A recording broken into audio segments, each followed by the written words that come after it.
guys, so today we're going to be talking about possibly one of the most infamous TikTokers of all time, Ash Trevino. Now, if you don't know who Ash Trevino is by name, you may have seen her doing... Yeah. Did it smell? Did it smell? Or saying... I've seen his pee-pee and you see mine. Lulu? or acting like this on live. So who is Ash Trevino? Well, I want to explore that in a short series of deep dives, and today we're breaking down her dating timeline. Well, in terms of that, she kind of came on the scene being known as an inmate hopper. It's a derogatory term for people who only date incarcerated men. She is even quoted to say that she has probably dated 26 to 30 felons in the last 5 years. She said that she prefers inmates because it's, quote, better to get hurt while they're in jail than in the free world. And just as a small example, one of her ex-husbands was convicted for fully unaliving someone, and this was before she married him. I was growing up going to prisons to visit my dad's best friend. So I would always watch cop shows like the TV show Cop, or Cops. I would always watch that show. I always watched like crime documentaries. I always watched like 911. So like I was always into that kind of stuff since I was a young girl. And then as I got older, I just had this thing to be with somebody incarcerated. Like, I don't know, I liked bad boys. Okay. By the time she came to TikTok, she already had 2 kids, so you may ask yourself who her daughter's father is, and was she always an inmate hopper? Okay, so let's start the timeline. So according to my research, Ash married her first husband, Israel, in 2008 when she was about 19 before they had their first child, Haley. A few years later, she had her daughter, Eviana, and then they divorced in 2015 because he allegedly cheated on her and went to start another family. But the relationship is pretty controversial, not because of prison, but because of their massive age difference. His sister commented on the relationship and had this to say. 18, he was like 12 or 13, and we used to always be at church for different things, even on the weekends. We were very involved, her parents and our parents, and she started like checking out my brother little by little. And I remember my aunt and my mom, they both used to be like, you're too old, don't be checking him out, he's little, he's a baby. So since then, he has actually passed away from leukemia, but according to what his daughter said in a podcast interview, they haven't been in touch or contacted by the dad's family since his funeral. There really isn't too much about the relationship, but she seemed to be really into him when they first got together and even towards the end, and it's just that he started another family and essentially abandoned her and her kids. Now, in terms of the relationship that her kids had with their late father, there's a lot to say that we'll touch on in the next Ash deep dive. I kind of think like, I was telling my kid this today, Eviana. I said, because, her dad wasn't legal. Their dad was from Mexico.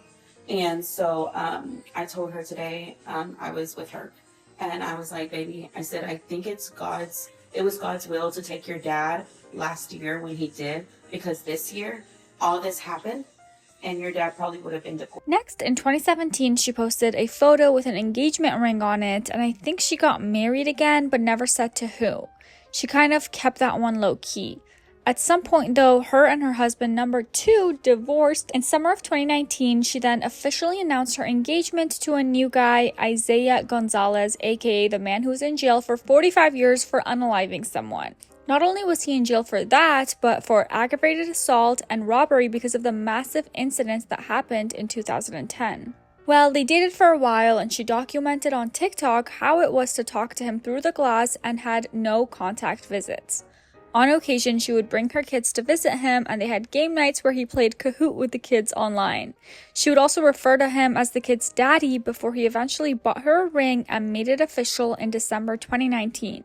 People suspect they got married at their first contact visit, which is when they got to hug and be in the same room together, and this is what she had to say about his allegations. He's innocent in my books. I have his name tattooed right here for a reason. He's so innocent. Isaiah's just an innocent little angel. Can't wait until he comes home. In early 2020, she gets not 1, not 2, but 3 tattoos for Isaiah, the wedding date on her finger, plus his first and last name on the top of her wrists. Mind you, she explained that he went to prison at 15 and would only parole in 2032. So it begs the question of what she thought would even come out of this. And it's reported that he has 7 other children. But anyway, come May of 2020, she's getting her tats covered up and didn't tell anyone why.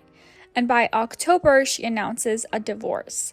Yikes. So she gets back in the dating pool, and Stephanie Sue also reported that apparently she would be okay with dating a prisoner even if he was a PDF file, among other things. She will be open and fine with dating an inmate that has charges of SA on a child. That's fine for her. She says she will date a PEDO. Yeah, a PDF file, I guess is how everyone is referencing it.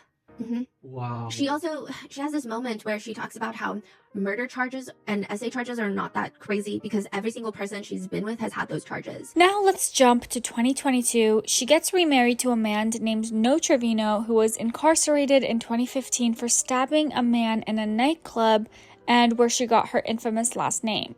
Her children still have their father's last name. And what's wild is she technically never got a divorce from No. She's actually still legally married to him while she dates all of these people. More recently, she's also been flirting with a prisoner named Eli, who was in jail for breaking his 2-year-old daughter's femur by accident, quote, by slamming a truck door on her leg and also strangling a woman.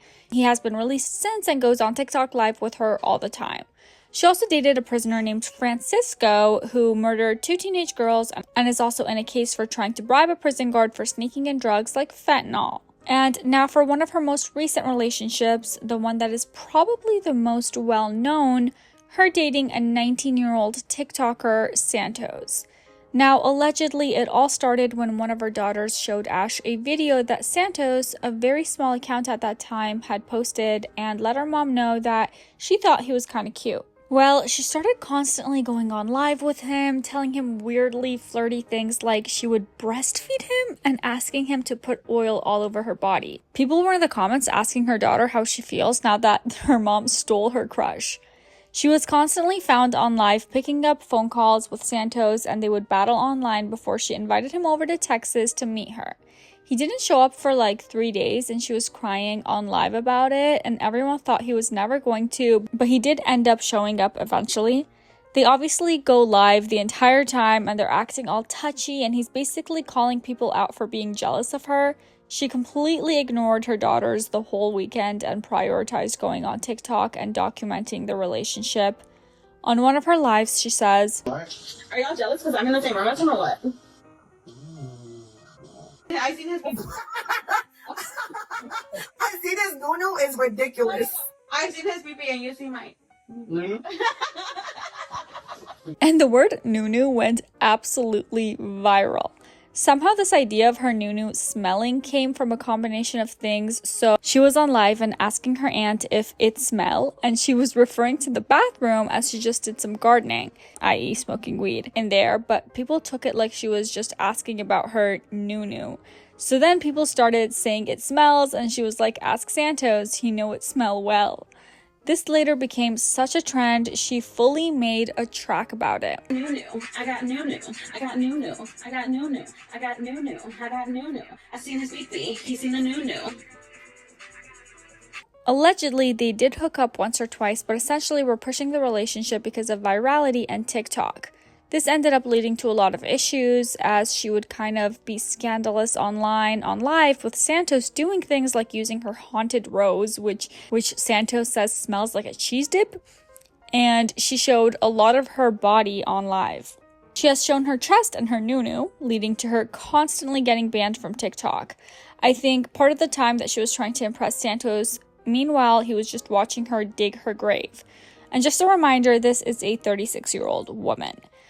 Okay, so even though now we're saying he's 19, this was actually a massive controversy at the time, leading people to question her about it a lot, and she admits that she didn't know he was 19 at the time. When he first introduced himself to her, he said he was 22, but internet sleuths found the truth and exposed it. And she had this to say about it. Santos is 22. Yes, I know. He's 22. I'm 35. Yes, he knows. I know. We know our age difference, okay? Yes. But he's not drinking. I had a reason to be. Yeah. Okay. Yeah. He's 19 years old. Nobody's going to jail. I thought he was 24. When he showed me the military ID that he had on him, it said 24. I've never dated nobody under 27. So, with that being said again, Jack, I didn't know Santos was 19. If I would have known he was 19, I would have never talked to him. I met Santos on TikTok. Through Eli. And how everybody's saying that he was my daughter's crush, I never knew that. If I would have known that she liked him, I would have never talked to the boy, okay? Now things get extremely messy when Santos goes and dates someone named Brianna Olsen, who like Ash was friends with at some point and now kind of has beef with.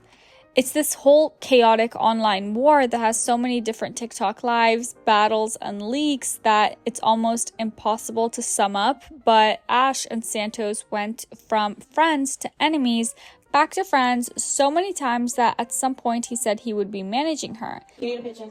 We're gonna go real quick, you know. I need a picture. You're not gonna do this? Did you pitch it when you got the fucking fix all the tires? I pay for the balancing. Don't start because you're supposed to pay me to go whenever I went to corporate, so don't start. And that didn't last long. But anyway, last but not least, we have her most recently public relationship with a guy named Uncle Fester. I don't think that's his actual name, but it's what everyone calls him at this point. Now, the timeline of this relationship is kind of hard to track, but basically, like most of her relationships, Ash meets this guy, falls in love, and moves way too fast. She started living with him a few months in and posting about their relationship. Unlike with other exes, he is a free man and has a stable job, house, and income. However, he often talks about her online quite a bit. At some point, he did an interview with a TikToker named Carol C and opened up about Ash Trevino and says, "That used to be my house that she was awarded during custody, and my daughter lives there. We came back from Florida. She threw a freaking fit because I wanted to see my daughter, and my son wanted to see his mom, and she throws this big old fit. But yet, she wants to go and party with her ex-boyfriend or whatever she wants to call it. Would you say that's fair? That was ultimately the decision maker. The decision. That's why I made that decision. You know what? If you want to play one side of the ball of the game, but then you don't want me to do, to let my kids see my ex or my kids see me, no." But overall, fans just feel like he's just being shady towards her and probably wanted the relationship with her more for clout and what it could give him. At some point, I heard she even proposed to him and he rejected her and they ended up breaking up. Fans also commented that she had an extremely weird relationship with this man's son. Oh, you think it's funny, bitch? Can't pull my hair because you're stupid ass dad, bro. Not only did she call him privately, but when Uncle Fester would go online and talk about Ash, she would call the son and tell him to tell his dad to get off live. It's important to note that this is alleged, though, by many fans that he was abusive towards her and that they had an extremely toxic relationship. But that's okay, right? Like, literally, that's okay, right? All them bruises that y'all see on my arm is okay, right? Like, seriously? Look at that. Look at that. But that's okay, right? At some point, she did come forward and talk about a time that he allegedly sent people to manhandle her and kick her out of her house, which is obviously not okay. I'm still outside this house and I don't know where to go. I don't know what to do. Do I call the cop? So when I was in a chokehold, you recorded that too? You were never in a chokehold. I was, swear to God on everything. Yes, I was. You don't remember that? You don't remember that? Do you not remember that? Do you not remember that? You were never in a chokehold, I was in a chokehold. Yes, I was, Renee. Yes, I was. And you don't remember that? And now she is single, back on the market, and ready for her next adventure. Will he be a free man or a prisoner? Anyway, guys, that is all of Ash Trevino's relationship timeline summarized in a short video. It's honestly so complicated getting all the specific details. It's almost impossible, but hopefully this gave you guys a good picture. If you want to see a deep dive about her relationship with her kids and her, in general, online presence, let me know in the comments down below. As always, feel free to leave this video a thumbs up and subscribe to this channel. Hit that notification bell so you don't miss out on any new tea spills from us. And as always, here is some eye bleach.